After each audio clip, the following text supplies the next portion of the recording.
And once you make that kind of leap, there's no coming back, you know? So I'm just really curious about this because I like the discipline of slowly making progress and knocking things off task lists. That's very satisfying, but I'm wondering about just the general happiness of skipping all of that work and going straight to the Holy Land, going straight to general enlightenment of the apotheosis of your workday. What about that? Maybe that's worth putting on the calendar. I don't know. So let's talk about podcasts for a second. You're listening to one, which is awesome, by the way. Thank you so much. But have you ever thought about being a guest on a podcast? Like seriously, imagine sharing your story and your expertise and your business all on shows where your ideal customers are already listening. Kitcaster connects founders and entrepreneurs, professionals with podcasts that actually make sense for their brand. No pitching, no guessing. You just have great conversations on great shows. And the best part, Kitcaster handles everything. You just show up and bring your A game, Kitcaster does the rest. This is hands down one of the easiest ways to grow your personal brand and just create a wellspring of content for short video, for blog posts, for speaking engagements, for whatever. So if you've been thinking, yeah, I really need to step up my content game, go to kitcaster.com and apply today. Now back to the show. Hey, Fernanda, how are you? Hi, very good. Thank you. How about you? I'm doing great. I'm looking forward to our conversation today. I know you have some questions prepared, so let's dive right into it and see what comes up. I do. It's a very interesting one today, and it's, what is one thing you do every day that most people wouldn't expect of you? Oh, that's a good question. What's one thing I do every day that most people wouldn't expect? And I like this question because it seems like our workflow, it comes up a lot of like how we do what we do, and broadly, I think it's probably important and relevant to our listeners here, especially the work from home, because you and I work from home and it seems particularly challenging. I've been working from home probably for 10 or 15 years, more or less. We had a HQ for about 5 years and I was pretty regular about it. But prior to that, I'd work from home in an office and kind of bounce back and forth. But it seems different now. And I don't know if that's because, like Zoom has become like so omnipresent that it's just like you're on 10 Zoom calls a day. And I'm starting to feel like I don't really exist. I just live in a little glowing rectangle on the corner of my computer screen. Like, is this it? So maybe, what am I doing every day? Man, I'm on Zoom all day long, and trying to really work on how I can incorporate, I think, a little bit more personal touch. I'll just say it. I feel a little bit lonely working from home these days. How do you deal with kind of the loneliness of working from home? Well, I think for me, probably it's not that big of a thing because I do live with my parents right now. So I have company most of the time. But one thing I do feel like every day is I need to get out and get some fresh air. I like most of the days, because the weather here allows it, I will go out to the garden and just have my lunch over there, like enjoying some sunlight, touching the grass. And also I try to make sure to incorporate something like getting out of my place every day. Like besides the gym, I try to like hang out with my friends or go and take a walk to the beach or something else. Cause like I'm stuck in these four walls like the whole day. So it feels nice to go out and get some fresh air. It does. I agree. That's something I miss about doing more phone calls is I could do kind of a walk and talk. I live near a beautiful park here in Denver called Sloan's Lake. And so it's about, 50 minutes to take a lap around the lake. And I used to do that a lot. But now with Zooms, I almost feel kind of guilty if like I'm not on camera and they show up and it's like, oh, I went for a walk, I wear pajamas. Yeah, exactly. So yeah, I know we'll do like coffee meetups sometimes and get together for lunches and stuff. And what's interesting too is that like then you start to feel guilty about like, oh man, all this windshield time is eating away at my creativity. and my productivity, So there's like this tension now of you get into a habit from Zoom, work from home, that like literally the days never stop, never start, like, putting in 10, 11-hour days because it's just like right there, as opposed to having kind of like a nice beginning and end of the day. I'm starting, Right. that you really get when you show up to the office, so I don't know. I've been thinking a lot about it, of like, how can I overcome this in certain ways? I like your idea. I think getting outside is good. Touching grass. Colorado has 300 days of sunshine, and the particular season we're in right now, it's a little bit cloudier than it is typically. So that kind of like creates, I think, a dampening of the mood. It's funny anytime if I'm like, man, I don't know if maybe I want to go back to the office, and then the sun comes out. I'm like, oh, I'm so glad I'm at home. So Yeah. that, which is to say, like, how much of my attitude is really just kind of predicated on the amount of sunshine on that particular day? I would say probably a significant amount, It's very important. Yeah. I didn't figure out like how important sun was. Like it was just a given for me, like I've always lived here in sunny Mexico. So it was like a given for me. But the cloudy days, I did realize like lately I've been paying very much attention to my energy. Like how does my energy works? Like with the weather. It sounds a little bit weird, but I did find out that on the cloudy days, my energy is on the ground and I feel depressed and I don't feel as happy. So at one point in my life, I was considering moving to Norway, and I'm so glad I didn't, because I would be I mean, everywhere you are, it's about your attitude and not exactly the place. But I don't think I would be very happy with that much snow and not sunlight and cloudiness and darkness. I love the sun.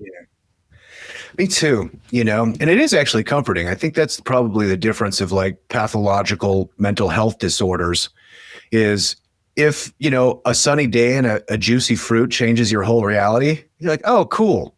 There's nothing wrong with me. I'm just a normal human being, Yes. but it is kind of a good check down. And I'll do that too. It's if I'm having an off day, it's like, well, let's start at the top. Is it sunny? Did you eat something? Did you eat too much? Have you had some water? How did you sleep last night? You know what I mean? And like, if there's any kind of variation there, that's usually just it. It's like, dude, you're tired and a little bit grouchy, and that usually kind of buttons up everything. So what is something on a daily basis would people not expect? Here's the thing I've been thinking about. So I'm a pretty rigorous, disciplined person, where I like to have everything planned out. And I think I've gotten it to a pretty demented place, where from 7:30 in the morning to 8:30 at night, every single thing that's happening in my day is on the calendar. Now I just read this article, and I'll link it in the show notes for everybody else. And this article puts into stark opposition productivity apps and gaming apps on Product Hunt. Are you familiar with a Product Hunt website? Not really. So Product Hunt is a place where people can put their new tools, whatever they're working on, and then people upvote it or downvote it to rank it as like a cool product. So it's a great way to get traffic and exposure. So what they did is they looked at the history of all the people that had released video games on there. And then they looked at all the people that had released productivity apps on there. And in the Venn diagram of the overlap, there was none. And it was saying that the productivity people are almost exactly opposite to the gaming people. Fundamentally, they're different. And this article was supposing that the actual accomplishment and productivity of the gaming type people is significantly greater than the productivity people, which is to say, being rigorous and disciplined and all buttoned up with my calendar potentially is not the best way to actually get stuff done, and probably not happiness. That people that play games that are introduce novelty and work in giant leaps and bounds actually are happier people than people that religiously stack all of their tasks back one onto the other. And just the supposition itself, the way that they're like mutually exclusive and they're like, there's no overlap, was kind of hilarious to me, because I think we probably all live in kind of like a spectrum of like, well, I'm pretty, buttoned up most of the time, but other times, yeah, screw it. I go to the mall or something. I mean, that's not like playing a game. I don't know why I said the mall. That's not where I would go. But I go for a walk around the park. Obviously, we all have like a little bit of that in us. But I've really been thinking about, I've been really thinking about that of like, what if you just remove everything from your calendar and do a list in the morning of one big thing I want to get done today. And that's the productivity. So, it reminds me of kind of like spiritual enlightenment, if you will. I'm going to take it there. Let's get a little ethereal on this one. So there's this idea in like Eastern esoteric monastic traditions of disciplic succession, which is to say that like you join a monastery or something and there's an abbot and that's your teacher. And they're basically there to watch your path of awakening. And in the Zen tradition, they have this idea of koans. And the koan is like the classic one is what's this the sound of one hand clapping, And so the abbot will ask you that, what's the sound of one hand clapping? And then you have an answer. And through the quality and the qualia of your response, they're going to be able to determine like how your awakening process is going, And so what's interesting about this whole process is that there's a destination to get to. And of course, like, monastic tradition is probably the most rigorous there is. Those guys are sitting in meditation or doing walking meditation like 4 or 5 hours a day forever, But this is a trap. And what they'll talk about is like this, doing this every day doesn't build on itself, or it does, but you shouldn't look like it. You shouldn't look at it like it does, where you could say, I've done 20,000 hours of meditation, which means I'm an enlightened person. That abbot could look at you and be like, no, you're not. So what they do is oftentimes they have this little trickery, and some more violent than others. But a classic one is like the monks will be in seated meditation and the abbot will sneak up behind him, maybe with like a bamboo sword, and bow, hit him on the side of the head, Okay. And in some cases, that's the trigger. That creates kind of like an expansive awareness. And what that is, I don't know exactly. I think I've maybe tasted a couple of pieces of that, but within their system, this idea of rigor is built in, but this idea of the spontaneity of disciplic succession is actually the way you make these bounds. And once you make that kind of leap, there's no coming back, So I'm just really curious about this, because I like the discipline of slowly making progress and knocking things off task lists. That's very satisfying, but I'm wondering about just the general happiness of skipping all of that work and going straight to the Holy Land, going straight to general enlightenment of the apotheosis of your workday. What about that? Maybe that's worth putting on the calendar. I don't know. Maybe that's where we should be going, and we're not aiming for it. Who knows? But I mean, I'm sure if I didn't put stuff in my calendar, I would forget about them and I wouldn't get anything done, because I would think like I don't have anything to do, Yeah. I don't think it works for everyone though. Like, I think there's some room for both of them, like either flexibility or discipline in your life, in everyone's life. But the amount of each one depends of the individual. Like I do know in my life, I need lots and lots of scheduling and tasks in order, but then spontaneity comes in and it makes everything lighter. But I wouldn't be able to handle my life just being like spontaneous and doing everything out of nowhere. It's a mixture for both of them for me, with one being stronger than the other one. Yeah, sports is kind of a good analogy for this, because you got to practice. You got to practice so when it's game day, you can perform. But the same rigor that went into practice, you should be loose on game day. Like you should just be like, I put in the work. I was tired in practice, so I can relax in the game. That's how you get a good performance. Is not to think about like all the individual tasks. Rather, you just take the overall work and it's marinated and it's gotten deep into your bones. Now you just perform, And there's like the famous story of like Albert Einstein too. He of course was crunching lots of numbers and very rigorous with the mathematics and everything else. But his idea of general relativity came to him when he was, I believe he was on a paddle boat playing fiddle, and like that's where like the idea like came, and then you support it with the rigor on the backside. So there's definitely a balance here, Yeah, there must be. Like when you give room for relaxation, for things to come out of nowhere, like that's when the great ideas come because you're relaxed. You're not like stressing about anything else, and then the bright side comes up. But Yeah. I really believe there needs to be a mixture of both of them. Because yeah, I don't know. For me, it's work like that. Like I need to have like a very clear goal and some steps to follow to get there, and then be very disciplined about those steps.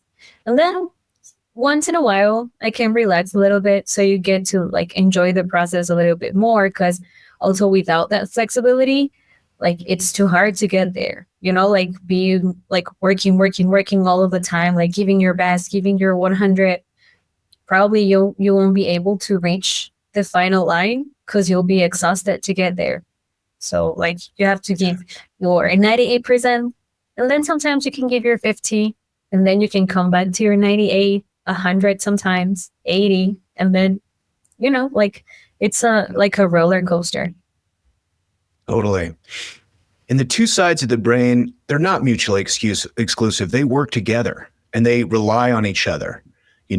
If you want the theory of general relativity, if you want to become enlightened, if you want to play the game and win the game and have a good game, what you need the rigor to put the playtime on your calendar.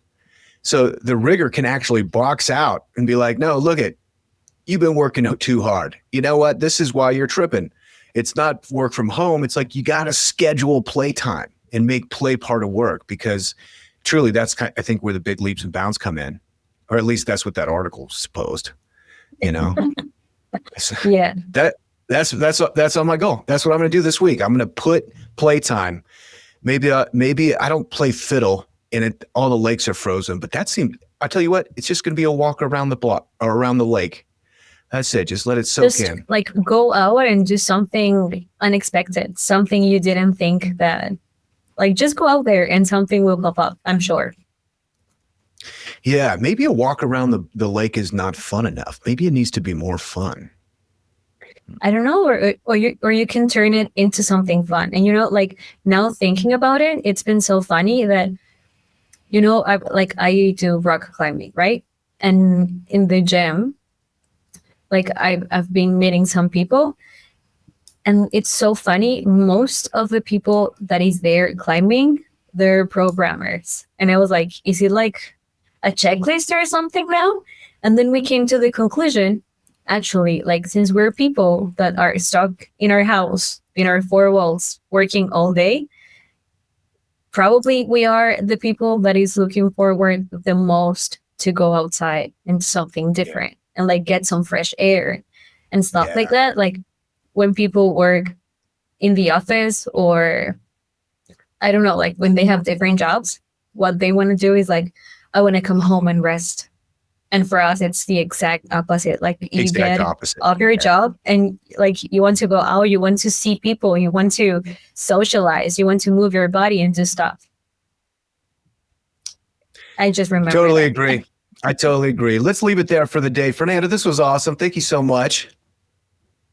Anytime.